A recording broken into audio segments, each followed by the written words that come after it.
and then you're getting a brand new one in 4 days. How much do you think the labor is? Just the labor alone. They're working 24/7. I mean, I'm there until maybe 8 at night, but then I go home. They don't. That's probably $40,000.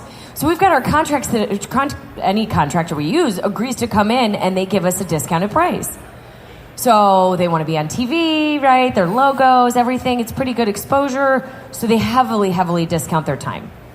But now also keep in mind all the products. So season 1, you would see me go, here's your new faucet. And it would come in and it'd be like Kohler, right? And it was all logoed because we didn't have a big budget. So we had to work in trade.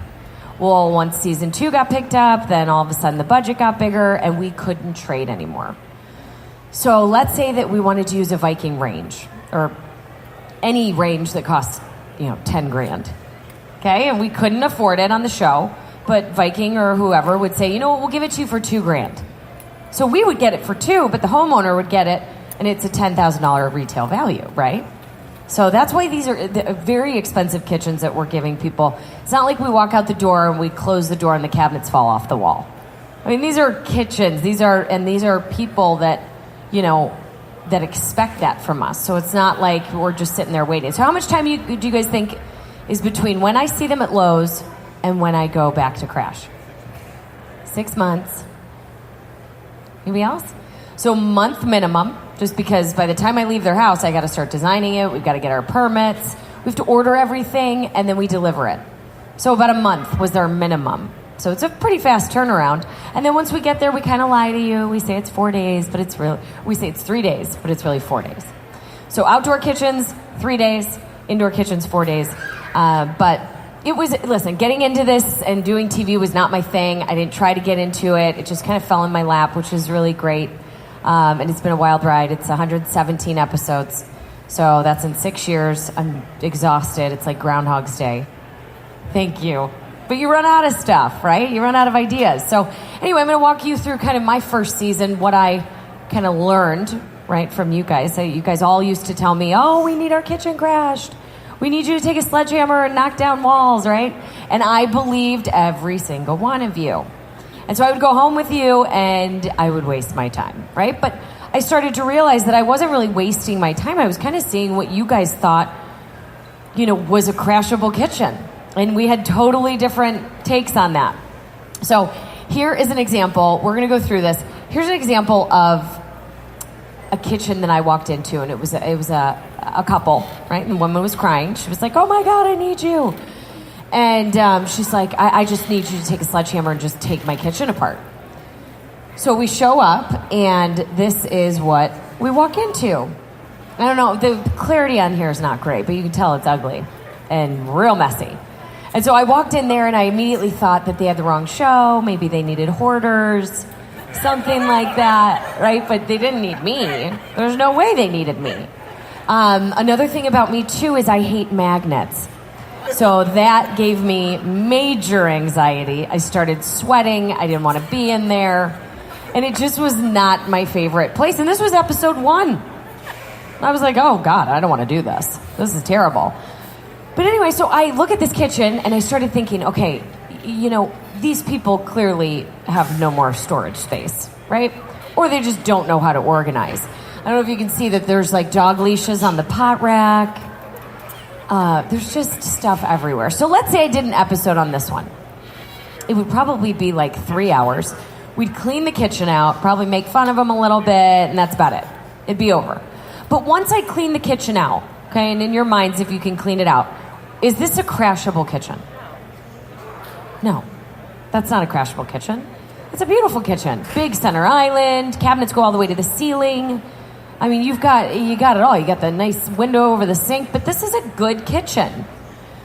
So then the next couple, she was crying again. I have no counter space. And I was like, oh my God, you have no counter space because you have so much crap on your counters. But you have so much crap on your counters because you don't have the storage space underneath. So I could come in here and crash this one, but what would I do? I'd build an island. I don't know. I'd bring the cabinets to the ceiling. There's really not much I could do in here. So again, I started realizing that you guys were just kind of hitting a wall and you didn't know what to do with your space anymore. So you just kind of thought you need to take a sledgehammer to it, right? but you don't. And we don't all have $100,000 to sit and throw into a kitchen. We don't have $50,000 to throw into a kitchen. So I'm not sitting here saying the things that we put into each episode or that I do privately for clients is cheap. Right? Everything in a kitchen is hardscapes. Flooring, cabinets, countertops, appliances, plumbing, backsplashes even can get up there. So I know that these are not cheap items and they have to be timeless. All right. So when we're selecting something or if we're gutting our kitchen with what you maybe just went through, you want to pick things that are going to last. And I don't mean just durability. I mean practicality. I mean when people talk trends, if leopard print's really hot right now, you're not putting it on your backsplash. Okay. Let's keep it out of the, kitchen hardscape arena. If you want to bring it in and you want to do a leopard print, and I didn't even notice you're wearing leopard. Perfect. You want to bring it in with like an area rug, maybe some accessories. That's a great way to bring it in, but you want to pick the right stuff. So in 10 years, if you want to change it, it's not going to cost you a lot of money. So we're going to run through all that stuff because I want to show you guys the real way to do it without breaking the bank and making a really huge difference in your space and making it a happier space to be in and ultimately a healthier space because you're happy. So I've seen it all in 117 kitchens. I've seen it all. So, and then after this, we're going to get to a little Q&A too. Okay. That's just some more hoarding. I don't know if you want to see that. Okay. I want to talk about my kitchen. So I recently crashed my own kitchen. It didn't take me 3 days. It took me 6 months. But I did it the right way. I had learned so much about what not to do and what I really wanted to incorporate in my space. And so what I did was all of my lower cabinets are drawers. Big, huge pull-out drawers. How many of you have that? Anybody? All drawers? Great, no doors. The only doors I had were under my sink. And what I love about this is it allows you to have full extension. And full extension really is full extension, okay? You get to see where everything is. You get to organize that space. My pantry is part of my kitchen, meaning I don't have a separate one. So I have to use my cabinets, and this is what I did. So I used little bins. I got it from Organized Living or the Container Store. And that's it. I just drop them in. So if I run out of waters in the fridge, I just get the bin and I walk it over.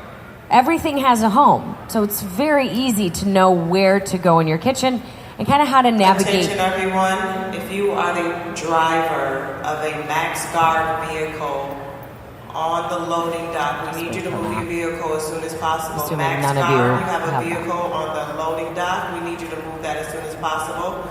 Also Black Rhino, if you have a vehicle on the loading dock, we need that moved as soon as possible. Black Rhino, you have a vehicle on the loading dock, you need that moved as soon as possible. Thank you. Okay, guys, sorry about that. What was I even saying?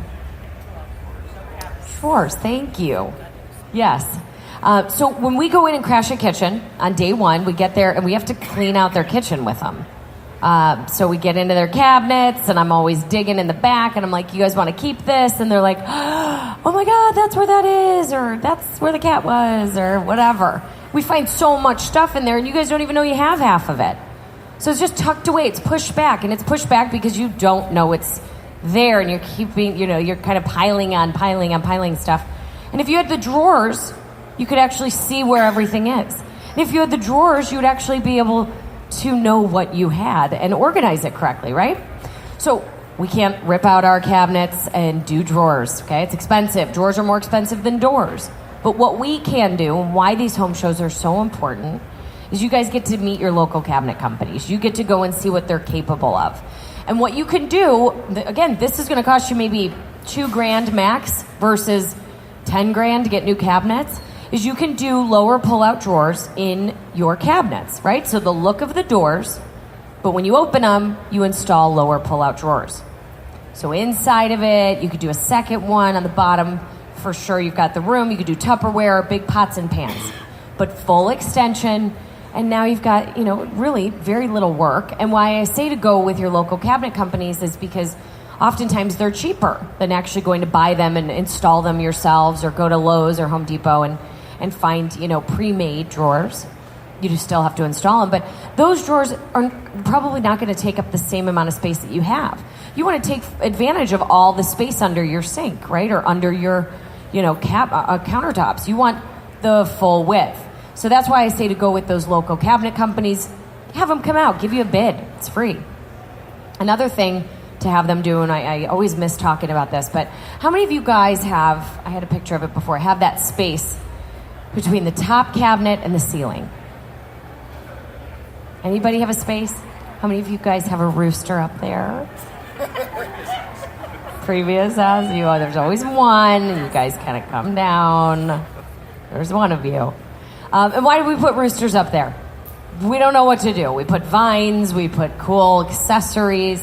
Really, that's just dust collectors. But we don't know what to do with the space. So while you've got your cabinet company out there, take a look at how much space you have. So how many of you have about 12 inches? Like a big gap. Anybody? Okay. With 12 inches or more, you can actually get away with a double stack. And a double stack is simply another row of cabinets at the top. And what that allows you to do is gain more storage, but also if you wanted to incorporate some glass shelving. Or not glass shelving, but glass cabinetry. All right, you can put some lights in there. That's what I did. I did an upper stack, and it's just a double stack. And now you can display some of your nicer things. Now, if you don't have 12 inches or more, and actually if you've got 10 inches or less, you can't really do a cabinet, right? It would look skinny and weird, and nobody wants it. But what you can do is you can beef up your crown molding. So you can take off what's there. Really, I mean, I wouldn't, if you want to do it yourself, cool. I did mine myself just because I was real handy at the time. And I was doing it so much on the show. It was easy, and I had that tiny gap. And mine was only about 5 inches. So I just filled it up. And what you do is you just build up your crown. So you can actually take your existing crown molding off if you have it, and then just build it up with a piece of just kind of a flat piece of MDF or builder grade wood, whatever you use. But you want to match your cabinet. So if you have stain grade, it's a little more difficult. Paint grade's going to be a little easier. So that's how you fill that space. And if you have the cabinet company out there, have them take care of it, okay? Okay, I'm going to skip over this. I want to go to countertops real quick. Okay, countertops. How many of you guys have granite? Real granite, the real deal. How about Formica? Okay, you're happy. Okay, I like it. Whoever didn't raise their hands, what else do you have? Corian, okay. All right, so another reason home shows are so important, and another area in the kitchen that's very expensive is your countertops. You guys know that. So I have marble in my kitchen. I don't care. People think I'm stupid, but I don't care. I've become a coaster freak. I love them. I even had friends make me coaster magnets, thinking that was funny, because I hate them so much. But I'm slinging coasters every time someone comes in. Why am I doing that? It stains. It etches. Marble actually etches. So your granites, those are going to stain, so you have to reseal them, right? 1, 2, 3 times a year, depending on how much you use them. And then on your marbles or your soapstones, those are very porous, natural materials. So they're like a sponge. They suck up moisture. They suck up liquid, whatever it is. And it could even be water that just etches your marble. And so etching to me, listen, I love my marble, and every single stain has a story. And I think it's hysterical. And it's just a livable space. But if you don't want that, you don't want the maintenance of granite or marble, think about this. What you would spend on your maintenance. Sealing it, resurfacing it, however many times a year. Add that up, and then think about it when you're looking for your new countertops. You're going to spend a little more to get those manufactured stones that look like marble, or they look like granite, but you never have to worry about them. Spill red wine, you don't have to care about it. Hot pot or pan, put it right down. So I want you guys looking at those products, and every year I go to the kitchen and bath show and I see all of the new innovative materials and products, and it's just getting bigger and better. But it's not cheap, so I know that. Yeah. So Cosentino is a big one, and Cosentino has a product that they just displayed. I think it was 2 years ago called Decton. So it's not Corian, but it's like a quartz mix, or truly just totally manufactured. The Decton stuff is actually made out, I don't even know what it's made out of.